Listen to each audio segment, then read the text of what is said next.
When I first started exploring the concept of a tableau vivant, I felt I had a different understanding of it to previous students. Looking at their work, it seemed their tableaus had a consistent theme, where the final image needed to look powerful and the narrative had to be inspiring or meaningful. But when I first looked up the definition for a tableau vivant and the era that they were popularised, I just understood them to be an early form of entertainment. I mean, yes, they could have meaningful storylines, but considering their origin predates feature films and social media content, I feel a tableau is less complicated than what other students understood it to be. Simply, I think it's just a style of entertainment that could be made with the tools people used to have. With that being my understanding, I decided my tableau would contrast previous students' work and have a satirical tone, with the narrative being about a group of essays that are having a sesh and graffitiing a bus stop whilst also robbing a pedestrian for his phone and shoes. On top of this, I wanted it to seem as if the essays were filming the scene themselves and posting it on social media, as this was a concept that reappeared a lot during my research. For anyone unfamiliar with what an essay is, they're a modern day urban Australian youth subculture that is predominantly male, recognised for wearing sporting brands, bum bags, tracksuits, and mullets, whilst also being anti-social, coming from low socioeconomic backgrounds, abusing substances while partying, and using pig Latin while swearing at people down the street. To meet the criteria of the assessment, I started searching through the internet to try and find the most academic information on essays as possible. As I should have expected, there really wasn't much, which meant I had to become a little more creative and think outside of the square about how I could discuss the subculture, the era they came from, and their habits. With the information that I found, I made a quick mind map detailing all my findings, which made it a bit easier to visualize a potential tableau. Just having everything in front of me meant I could see which points were pivotal to telling the story, and if there was any possibility of using symbols with dual meanings to represent any overlapping branches of the mind map. During the location scout, I managed to find a bus stop which was in front of a Hungry Jack's. Considering that Hungry Jack's is exclusive to Australia, I felt that this space could communicate the country the subculture is from, whilst also symbolising the characters in the image are likely too young or can't afford to drive, which seems spot on for a number of reasons.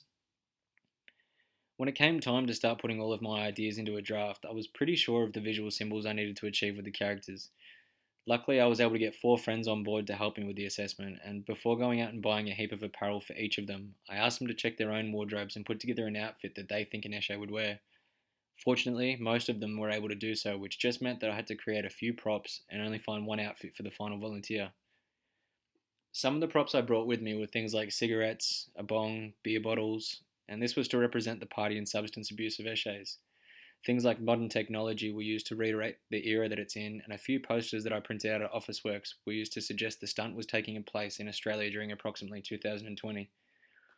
One of the posters I used was a Centrelink design, which I felt was able to communicate the country the scene takes place in, as well as being the organisation which supports lower income citizens.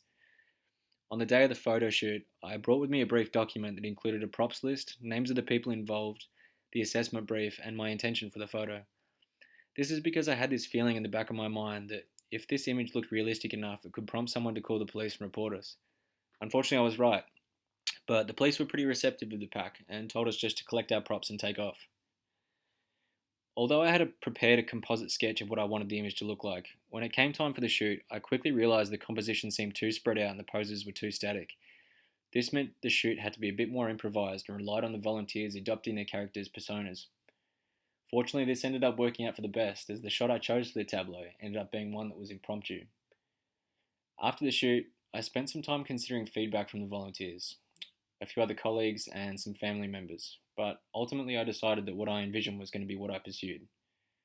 Using Photoshop Generative AI and a few other of the software's tools, I added in some other symbols to better communicate my story and ended up altering the image to look like it had been taken within Snapchat. Aside from reiterating that the shot was taken on a modern device, the main reason I chose Snapchat is because its account holders are often younger, which is a characteristic of Eshes that I discussed in my previous research. Considering from day one that I knew that I wanted to make a tableau that had a comical tone, which easily told the story of a few young Australian boys seshing and robbing someone whilst wearing bum bags and Nike, I feel that the image is a success, and it's one that I'm proud of. Even though the tableau's narrative isn't necessarily anything of value, I feel that what I've made achieves the goal in creating an image that tells a story.